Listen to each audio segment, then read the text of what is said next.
Yeah. So busy over there. Hi, you guys. All right, everyone. Thank you very much for being here. Great to see all of you.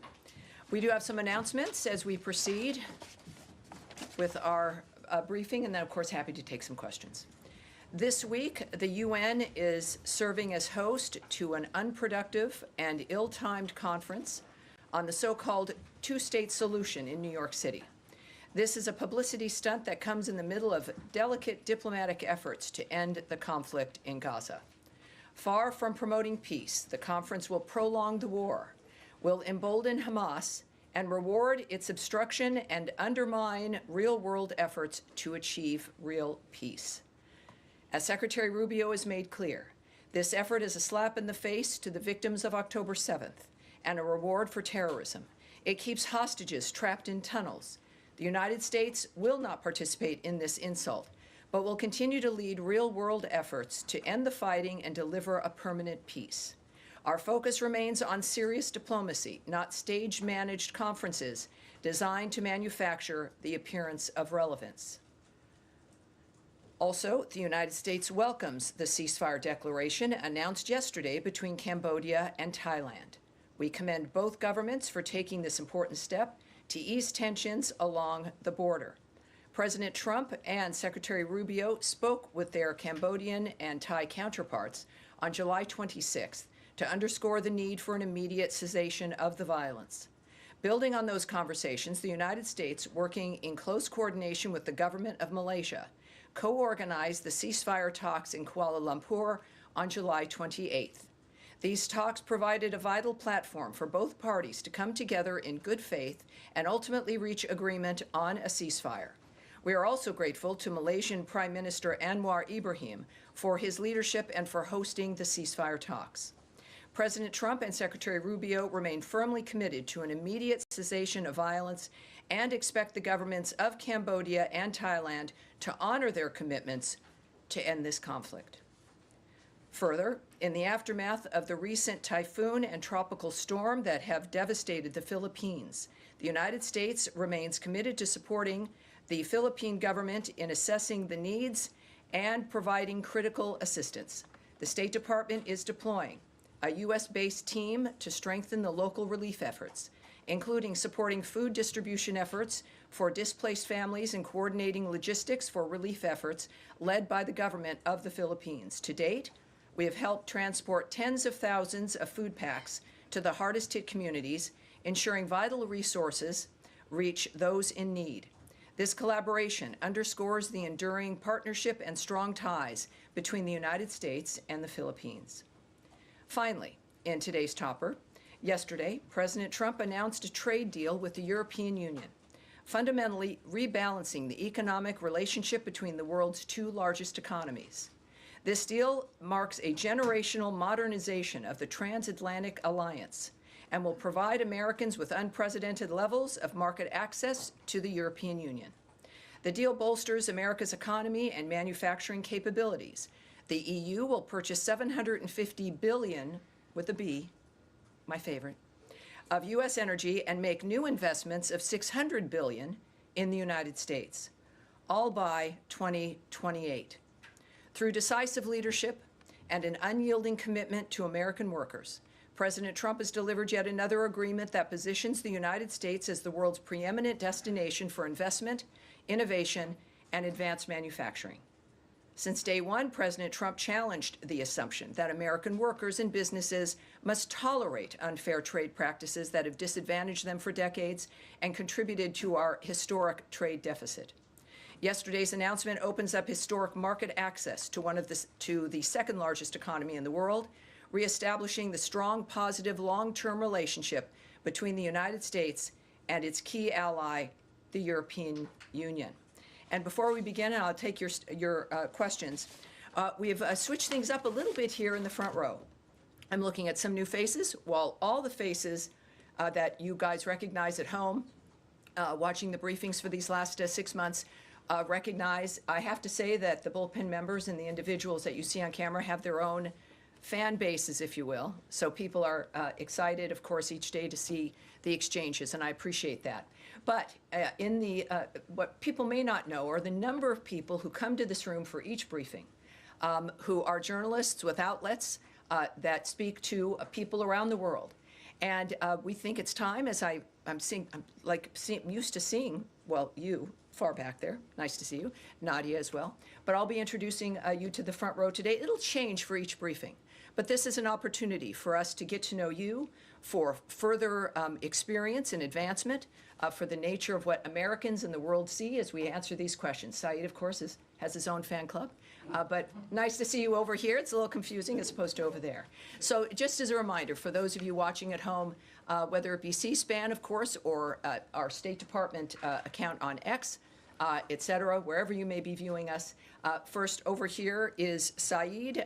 Saeed is with Al-Quds, a bullpen member, as a matter of fact. And Tim with the Washington Examiner here. Welcome aboard, Tim.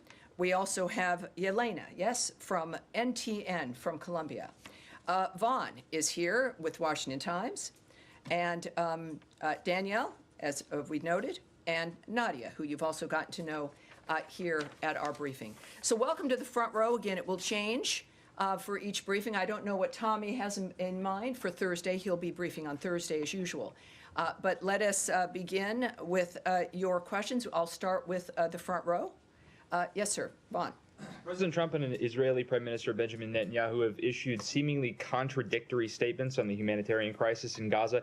Is there a rift emerging between the two leaders, and how is this impacting peace efforts, if at all? Well, of course, what I won't comment on is the nature of a relationship. What we've seen between the president and the prime minister has been a very good relationship. Certainly, this is a fluid, dynamic situation. That's an understatement when it comes to what's happening in Gaza, especially with the new efforts regarding the humanitarian assistance. Certainly, the president's point of view regarding what we need to do and continue to do, which we have been doing, which is facilitating the food assistance through GHF, but also, of course, the financial investment and the president's work and this government's work and Secretary Rubio's work to stop the carnage, to have a ceasefire, to get the hostages released, and to have the killing stopped. I think that when we look at the nature of remarks by the president, there's one thing that's clear. That everyone can agree on is that it is his humanitarian nature to focus on diplomatic solutions, but he is a realist and and he'll go and do what he needs to realize what his goals are, which is peace and a ceasefire. And also, I think the recognition that no one has denied, we have not denied it in this room, that the humanitarian assistance to this point has not been enough. My argument has been is that it would never be enough in that obscene, unnatural environment. And so we're proceeding in that regard, and of course, with President Trump's leadership, as he noted yesterday, to do even more to assist when it comes to food and other aid. So that's, I think, without getting ahead of the president, as we'll learn more about what his plans are coming up. We know the secretary, of course, has led the way in this regard as well. But the focus remains certainly the humanitarian aid, and our focus remains also on a ceasefire and ending that carnage. All right. Yes. Yeah, thank you, Tommy. I like this disposition. It's really nice. Don't get used to it. Okay. All right. I have two questions, if you don't mind. The first one is about the United Nations conference that is taking place in New York. You just read the statement. We heard the president. We all agree that Hamas attacked Israel October 7th. But there were like 193 nations attending. So my question, led by the French and the Saudis, that struck a deal also with the United States in a couple of months ago. So we understand there's going to be, hopefully, the president is only 6 months in his mandate with the secretary, and they're fighting for a peace deal. But the question is how the State Department envision the future for the Palestinian and the Palestinian state. Yes. Is there going to be a Palestinian state, or they're pushing for one state solution? Well, first of all, the president has noted, as has Secretary Rubio, that at least they are envisioning a future, which is not something that most people can say.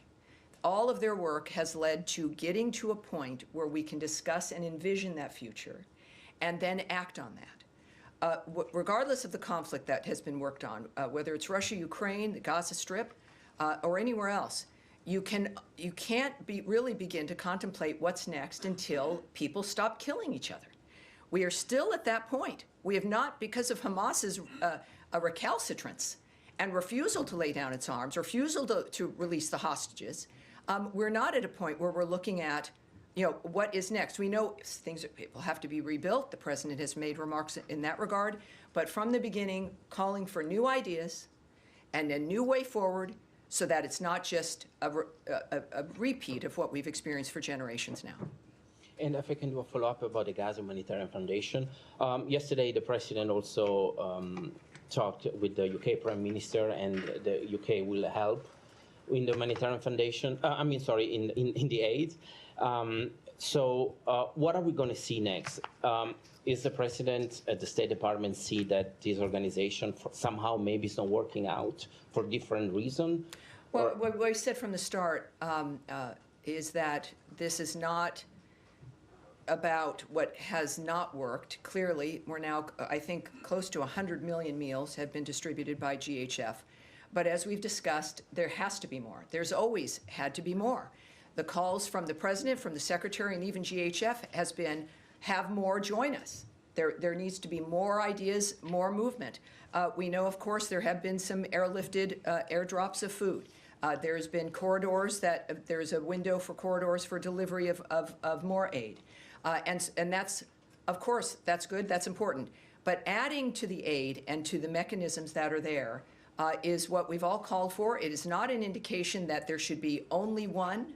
It should be everyone should be contributing to helping to make a difference here. So far, it has been GHF with a mechanism that has worked to keep the aid out of the hands of Hamas, and that has been fundamental. So it's good news. And of course, as the president returns to the United States, no doubt we'll have more information about how much more good news we'll have regarding aid and supplies. Yes. Thank you. Thank you. And hold on, please. Hold on. Me? No, yeah, Thank yeah. you, Tammy. No, not you. I don't. Maybe it's my pointing, or maybe because there's a tall guy here. Yes, ma'am. Thank you.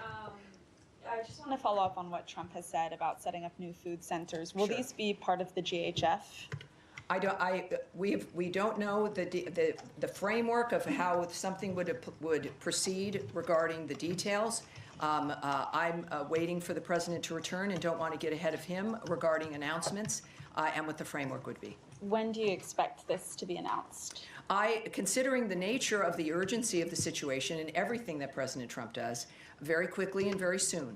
But we'll let that play out when he gets here and we get the details from those involved. And if I could just follow up, the IPC has said that GHF food items require water and fuel to cook, which is largely unavailable. And the IPC's Famine Review Committee said that their analysis of the food packages supplied by the GHF shows that their distribution plan would lead to mass starvation.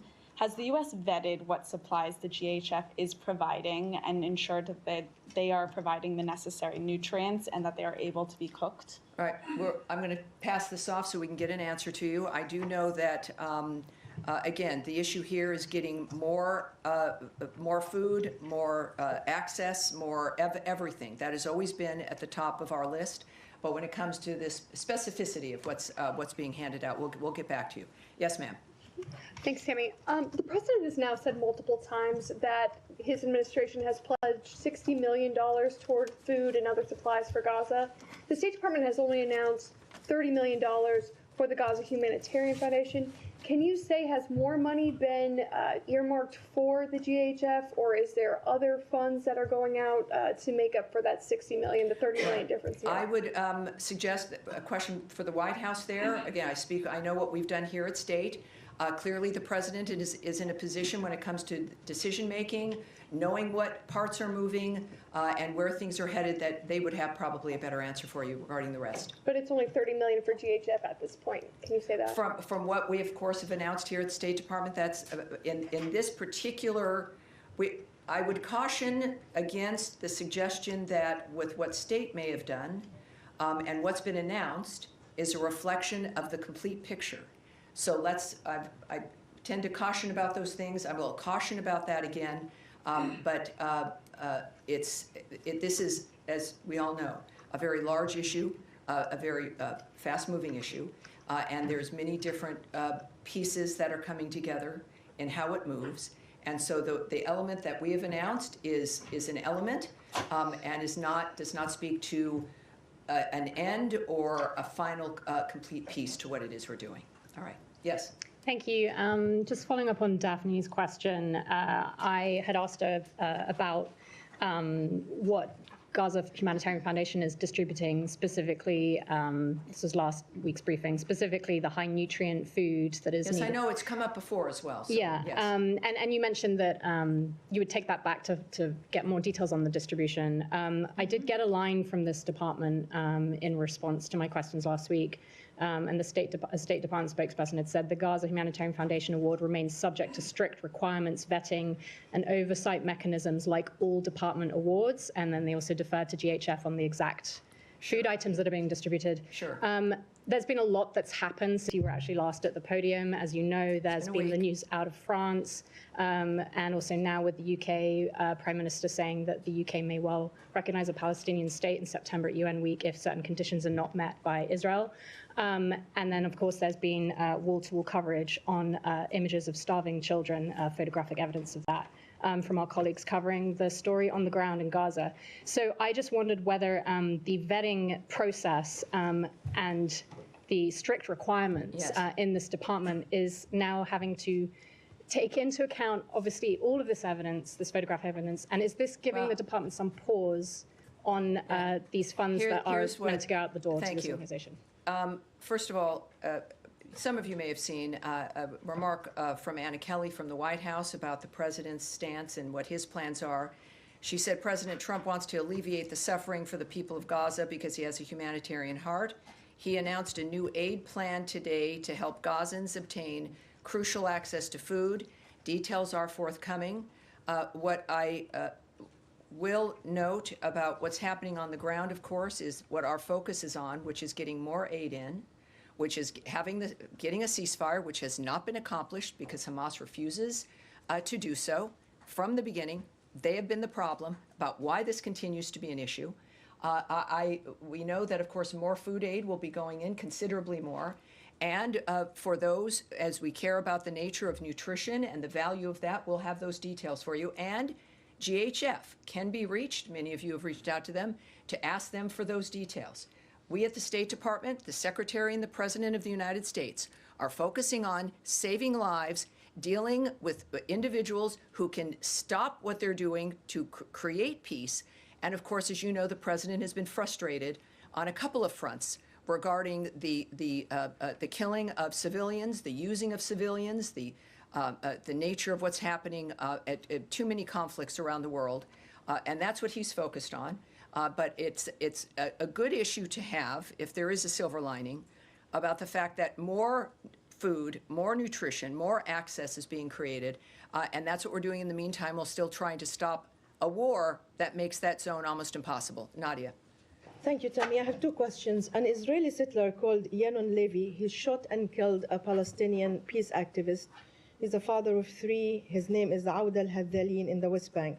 This settler was identified by the previous administration as an extremist, and he was under sanction, both by the EU and the US. The Trump administration has lifted the sanction on him. You often say you have the same values with the Israelis. How can you make sure that this guy is accountable when he killed a civilian, especially a peace activist? Well, of course, I think it needs to be said. It shouldn't have to be said, but we decry the loss of life everywhere. That has been the hallmark of the work that this administration is doing. It is at the top of mind for Secretary Rubio and all of us who work here at the State Department for a reason, because we care about what happens with other people. Here, certainly we care about, it is American First framework, but that value is about peace around the world as well, which also helps us. I would say also that we, as you know, we don't comment on investigations that belong to another government. Israel has investigations that it's implementing regarding situations of this sort. I don't know the end result of what that's going to be, nor will I comment or speculate on what should happen. What we do know, and I don't think we should have to, we have a status here, a posture, where all of this matters to us, to the point where the president's last and only, this second term, but his last effort is to make these things better and to save people's lives. So it is, it's certainly Gaza, a war zone. We're doing our best to make a difference there, and we will wait for the result of an investigation before we have any comment. Sure, this guy in the West Bank is not in Gaza. Well, but with the West Bank and Gaza, obviously, the nature of conflicts and what we've been working on, but I appreciate that, yes, of course. It's the same, I think, it's the same argument. We see this in the West Bank. We know when there's violence in general. We saw something unfold in New York City as well with a shooting in New York City yesterday. These things touch all of us. With the hero there being a Bangladeshi immigrant, a cop for 3 years, dies defending New Yorkers. It is the American story, and it's something that we all work to help try to make a difference on. All right. The second question is, two Israeli human rights organizations found that they concluded that Israeli practice in Gaza has aspects of genocide. The Trump administration has put sanctions on UN officials who concluded the same. So are you going to sanction this human rights organization, or are you going to change your position? Well, I appreciate that, Nadia, but of course, you know, I'm not going to speculate or say what actions will be. I'm not going to comment on outrageous allegations, effectively, which have also been disputed. But I will, again, you know, I won't preview things or guess or speculate about actions in any regard. All right. Yes. Can I just ask you about the trucks that are getting into Gaza? Over the weekend, there was an uptick, I think, over 100 trucks that got in on Sunday. But at times during this crisis, there have been upwards of 300 trucks delivering humanitarian aid into Gaza. What is the number of trucks that this administration wants to see Israel allow into Gaza on a daily basis? Well, I won't discuss, of course, details with you or the content of conversations or even a specific like that. What I do know is that there's this overarching work that we've done to make sure as much can get in as possible. At the same time, we do know that the UN had noted that they were not moving material in because of the violence. We know it's a war zone. I mean, that has been the overriding issue, and how to make it safe to get food through to those who need it versus into the hands of those who are causing the destruction and using it and weaponizing it. So we don't, I'm not going to speak to you about specifics or if that conversation has been had. We know, of course, it's in everyone's interest to help stop the kind of environment in general that's happening in the Gaza Strip. It's again, monstrous and abnormal, and all of us have an interest in stopping it. And DHS contracts expire at the end of August. Is this administration pushing for those contracts to be renewed? I won't speak on the details of contracts or agreements or if that's accurate or if it's not. Yes. Thank you so much. Two very quick questions. Secretary Rubio, for the past several months, has been wearing two hats, both leader of the... Four hats. Many hats. But specifically, Department of State and NSC. He has shrunken down the NSC and called it right-sizing. Mm-hmm. And my question is, are these two roles being sort of merged together into the same official, or are they being fulfilled in two separate capacities? Well, I can't speak to the decision-making about the nature of what he's doing as the NSA. I'm here with the State Department. Of course, he is the Secretary of State. What I can tell you is when I've been on various trips where the NSA, the National Security Advisor, and the Secretary have been there together, it's the same kind of work. It's working together seamlessly. Of course, there'll a great deal of time of overlap regarding the nature of what's happening in the world. So it seems and it appears to be working out smoothly and effectively. And my second question, today, Kim Yo-jong in North Korea, the sister of Supreme Leader Kim Jong-un, published an official statement regarding the U.S.'s desire to denuclearize the peninsula. While rebuking the United States, the memo did include a line stating that Kim Jong-un's relationship with President Trump is, quote, not bad. And I'm just wondering if the Department of State is familiar with the nature of bilateral relations between the U.S. and North Korea at this time, and why they might have said that. Well, I would suspect that you should contact the White House when it comes to the relationship between the president and another country. Of course, we do know, as we see now, as we saw in the first term, President Trump's willingness to talk with everyone in order to achieve the peace and prosperity and some semblance of normal life for people around the world. Regarding the note you mentioned, or if it was a social media tweet, I don't have a remark on that, of course, but the White House can tell you more about the president's approach with North Korea. Yes, ma'am. Thank you, Tam. Me? Yes, you. Okay.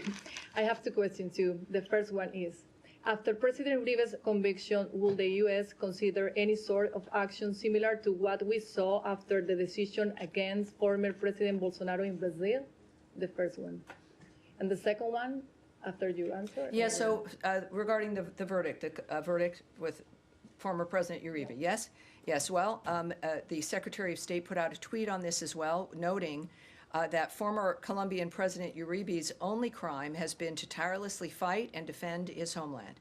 The weaponization of Colombia's judicial branch by radical judges has now set a worrisome precedent. And the second one is, with the U.S. allow Chevron to operate in a country led by an administration charged with promoting terror and drug trafficking? Well, I can tell you this, and I love your very direct questions. What I know that there's two separate details that I don't have in front of me that I want us to take and get back to you in that regard. What we have said repeatedly, though, is that we will not allow oil revenue to fund or benefit that regime. And so I think that's something that we can repeat here at this point, but when it comes to some further details, let's see if we can get you. All right. Saeed. Thank you, Tammy. And I must admit, I feel a little bit vulnerable and closer to the floor here. Wow. I was always shielded by the front row. Well, see how you're thinking now, but trust us, you're fine without the Italian rule about never having your back into an open space. Very quick question. You know, IPC said today what's going on in Gaza is famine. And the reason they didn't classify it as such is because they need the actual data, and they have to be in Gaza to collect that data, which Israel prevent them. So my two questions Well, let me just say, as you know I might, is that there is someone preventing people from getting into Gaza, and that's Hamas. Okay. Hamas is preventing everyone from being able to get in there, whether it is reporters, whether it's food deliveries, or those who might need to assess the nature of what's happening on the ground. People are afraid of a terrorist group, the masterminds of October 7th, which slaughtered babies up to the elderly, when they're living, dismembering them, putting a baby into a microwave, murdering women as they're raping them. That set of people are running the Gaza Strip. So it's understandable why people are concerned and can't get in. It is not the Israelis who have been defending themselves in this framework and who are ready to sign a ceasefire deal and have been ready for weeks to do so. Well, in fact, the Israelis are preventing everybody. They control the area, but that's another issue. My question to you: does this add the kind of urgency that would allow more trucks, to follow up on Kylie's point? More trucks, and to the level that it was before. It was something like 400, 500 trucks, especially during the ceasefire. And second, would the U.S. call on Israel to allow these groups to go in and give them, the facilities they need to report actually and factually? Well, we've had progress here from the beginning of this conversation, and with the catastrophe of October 7th and what has unfolded since then. We've discussed all the time about what we need, and we've had progress. We've had, again, close now, I think, to 100 million meals distributed by GHF. We have had more trucks now moving into the area. Israel making accommodation to be able to try to allow that to happen without people being in danger. So we've seen this progress being made. When it comes to the number of trucks, I would caution that it's not an issue of numbers, but clearly the posture of the President, of the Secretary of State, is that all of this has to stop and everything has to get to whomever it needs it. That may end up being a certain number of trucks. It may be a certain other kind of effort, new ideas.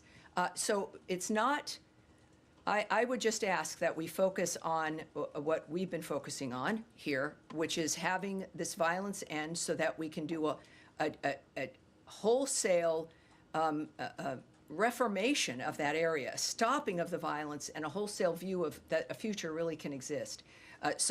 Yes, ultimately, it's going to be the best scenario. Everyone can go into Gaza and help. The president clearly will have ideas. The partners in that area, whether it be Egypt or Qatar and others, Jordan, with their airdrops, everyone has an interest in the resolution of this. And inevitably, of course, it'll result in everyone getting what they need. All right. Yes, Abby.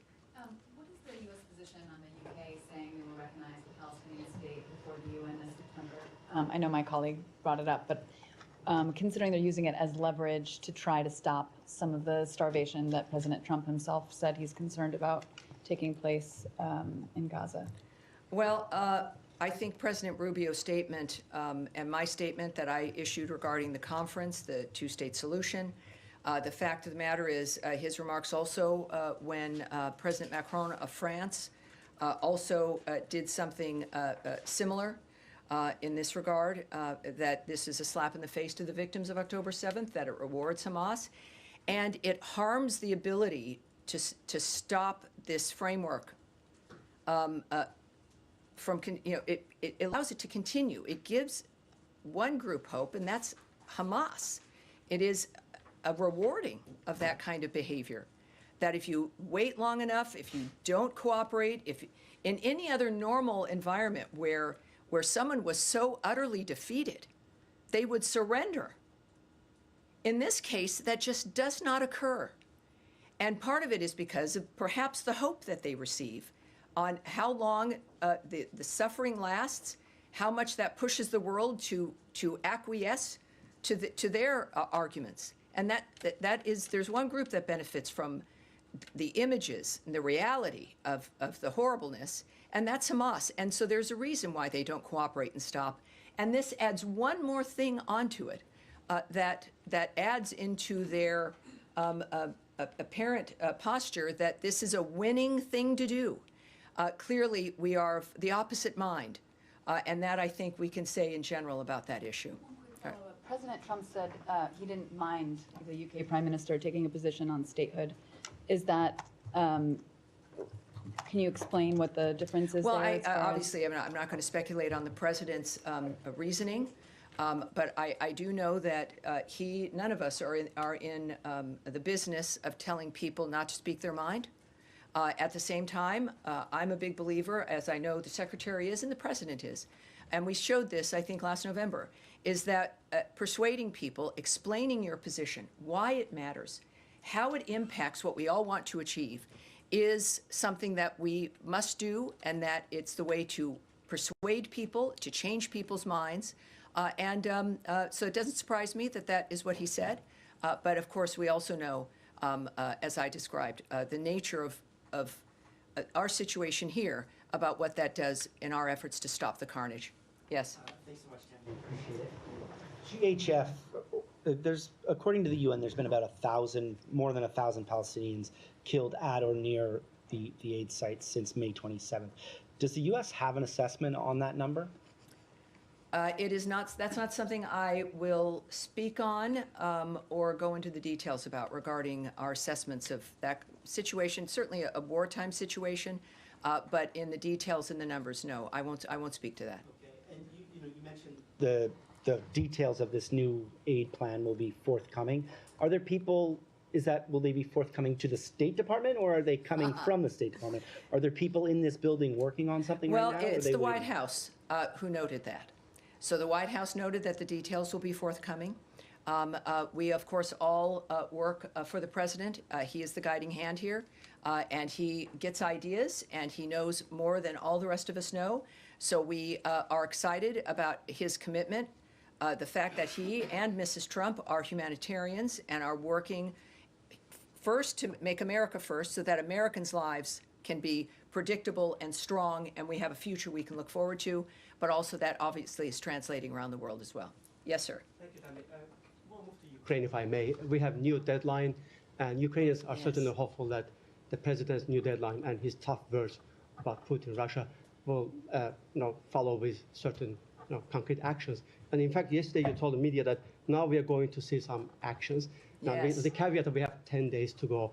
Can you give us a sense of Oh, if you there's any might not even have 10 preparation? days. I would just suggest, even when he set that 50-day timeline for Russia, I think one of the things I've said is, that's, who knows when that could happen. He's had timelines before in which he acted very quickly.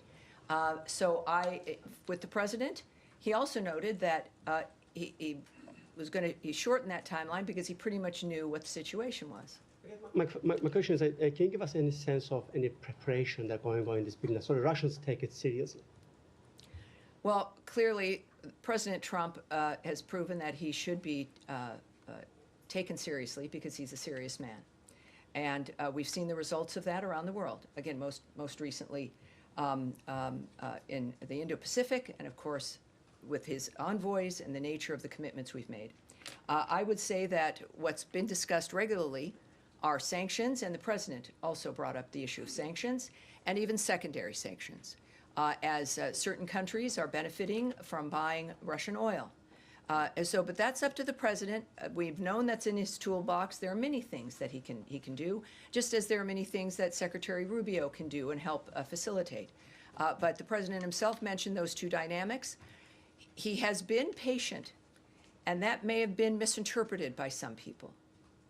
And I think the time for misinterpretation is now over. On that point, the president said that he knows the answer, and he also thinks that there's no reason to wait. If there's no reason to wait, then why wait 10 days? Well, again, you're asking, as we know, there are a million fronts in these kinds of dynamics. There's negotiations that go on. I can't speak to what the president's involved in, the conversations that are currently being had, and the importance of what the president says privately and publicly. I would just trust that he's the one who would know, and being in a position here at the State Department where we're all ready to do what we need to do to get this situation accomplished for the president. All right, Eric. Yes, thank you, Tammy.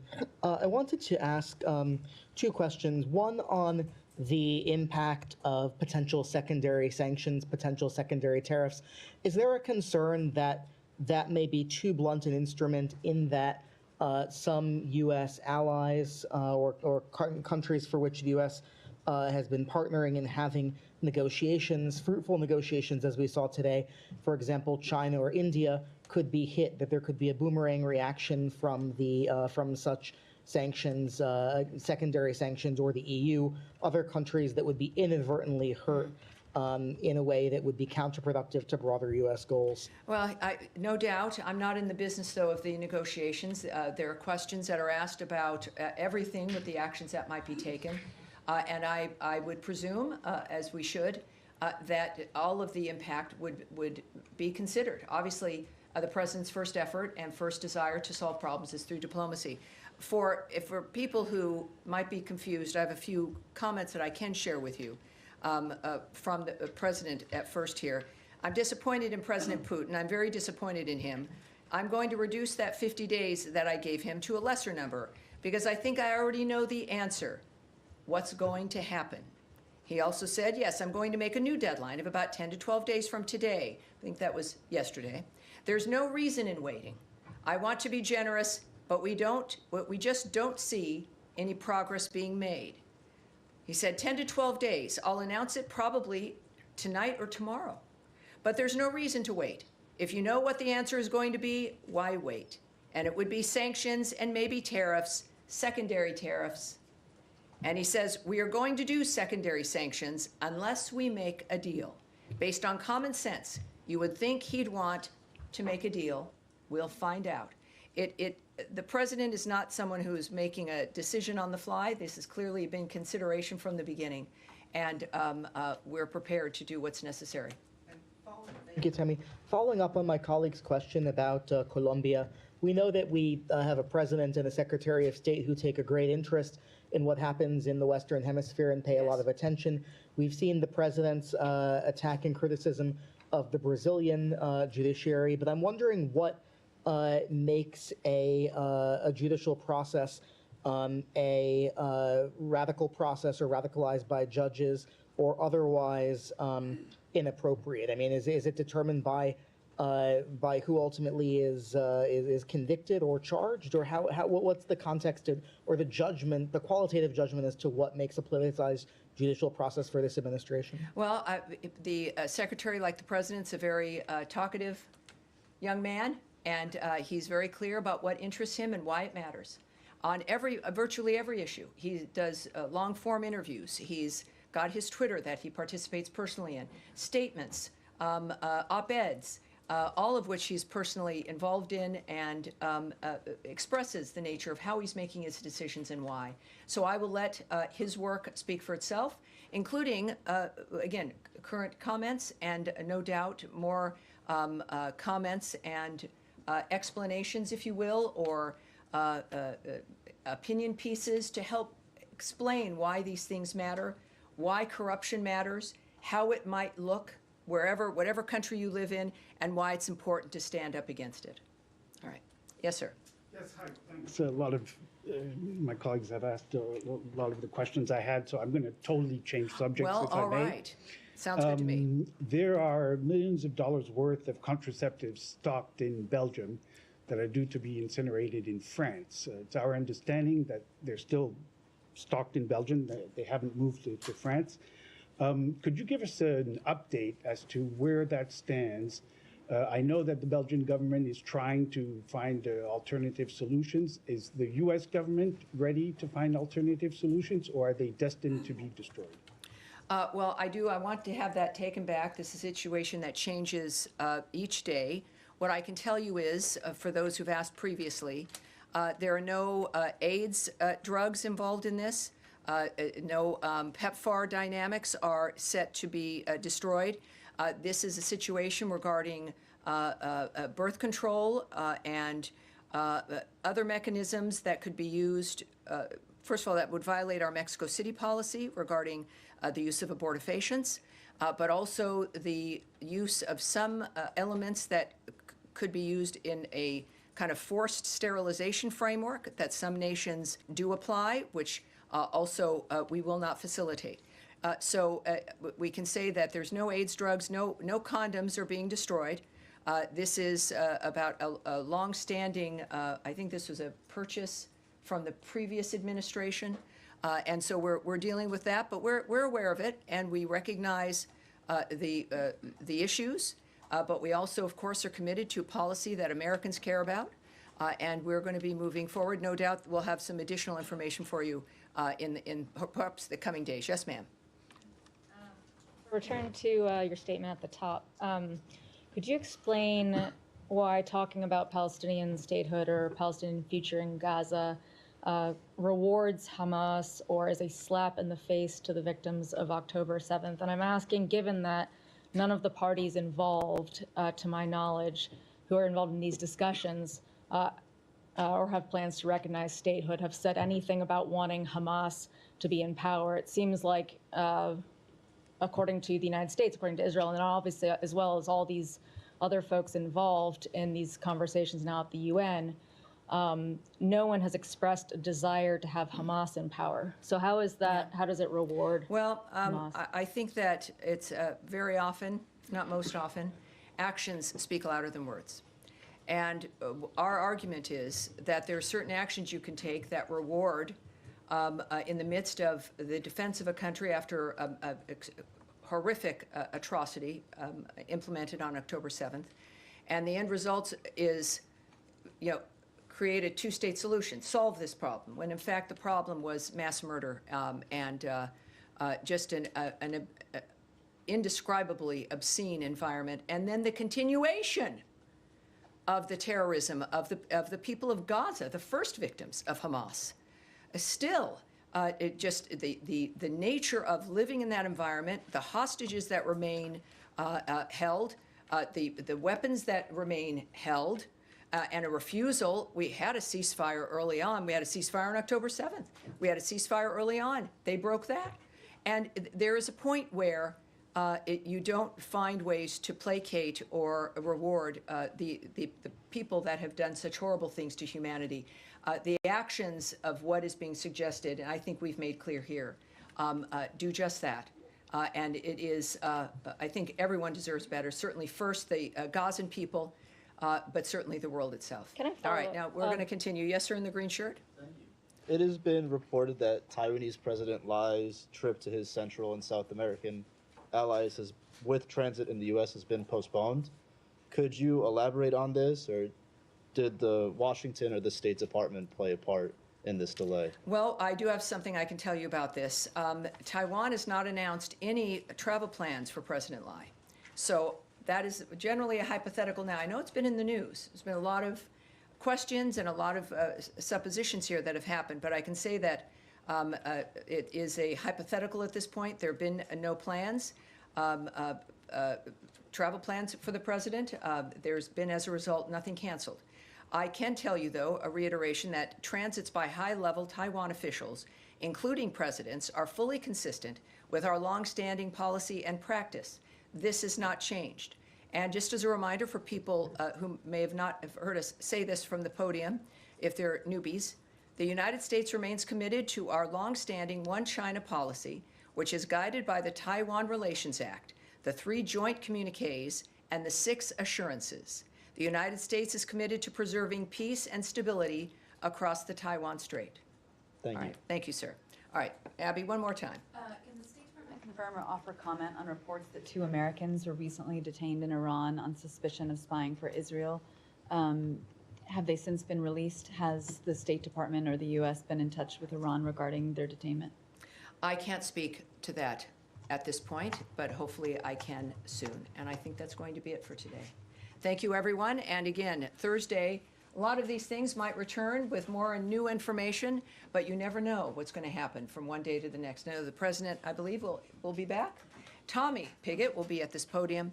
And thank you so much for being with me today. And my thanks to our guests here on the front row. It was great getting to know you. I appreciate it.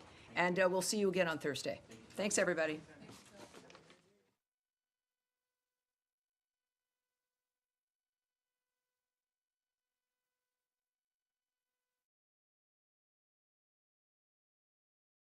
Thank you.